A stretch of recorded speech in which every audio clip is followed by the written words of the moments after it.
topic of this lesson is building information modeling, often shortened as BIM. Building information modeling is a bit of a fuzzy concept, which different people use for different things, but we can find some common elements. First of all, let's start with the main misconception. BIM is not only about making 3D models of buildings.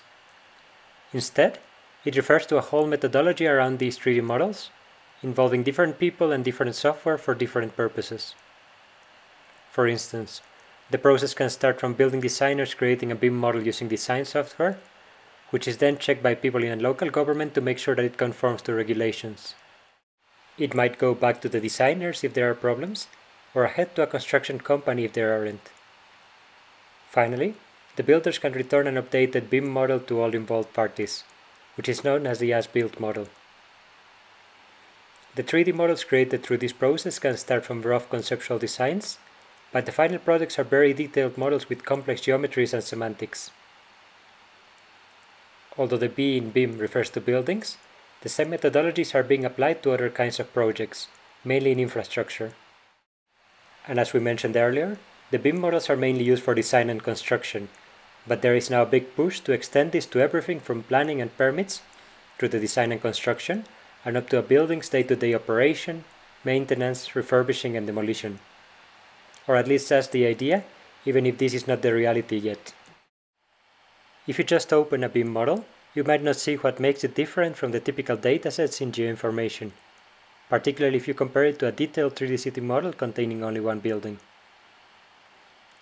After all, both represent real-world objects with their own geometry and semantics. Even if the two have converged to the point that they both look similar now, they actually have very different origins.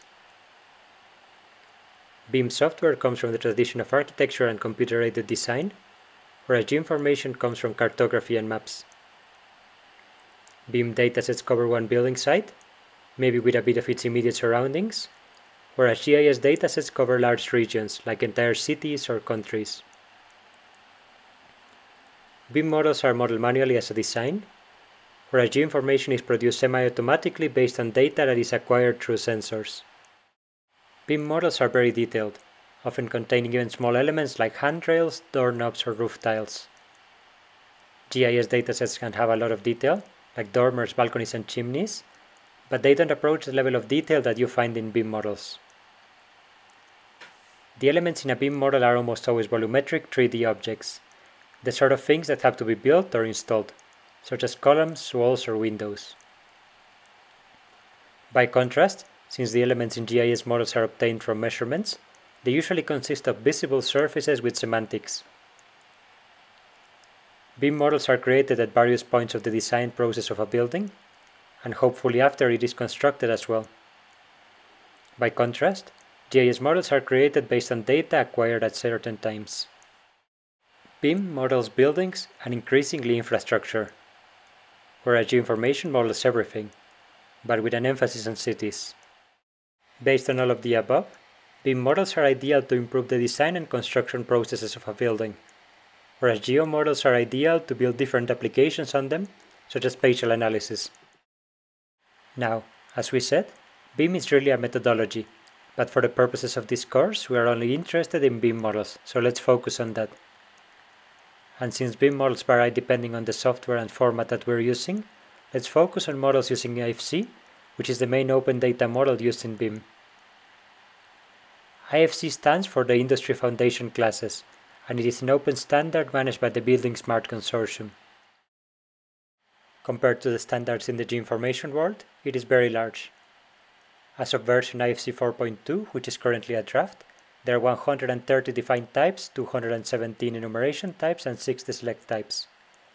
These are simple definitions that range from generic things like text and numbers to domain-specific types like sound propagation measurements.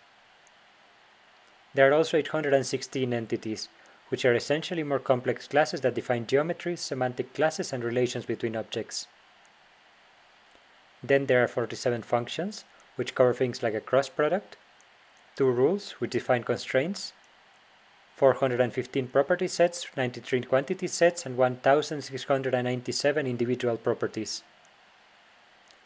As you can guess, This means that it follows a very maximalist approach that tries to cover every single use case for everyone. While this might sound good in theory, it ends up having many of the problems that other needlessly complex standards have, much like CityGML in 3D city modeling. In practice, it is therefore mostly a standard for big companies with the resources to implement it, even if it is open in theory. Going back to the characteristics of IFC, it is defined using the Express data modeling language, which has the same role as XSD definitions for XML. And speaking of XML, IFC has an XML encoding, which is known as IFC XML. But the files generated with it are huge, and they are rare in practice. It is therefore much more convenient to use the step encoding, which is also a plain text format that is much more compact and readable. Let's go quickly through the sort of things that are modeled in IFC, which will really help you understand why BIM is about much more than just 3D models. IFC models actors, which are specific people and organizations.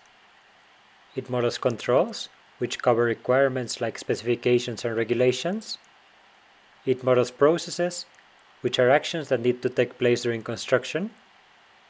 It models products, which are the actual physical elements that have a geometry and the stuff that we're mostly interested in. Then it models the project itself, with details such as where it is placed, and it models various types of resources, such as costs, materials, and equipment. Finally, for the details, please have a look at the handout, which explains how to model objects with their geometry, semantics, and georeferencing. It will be a lot clearer if you look at the text and try to understand what is happening with the examples provided there.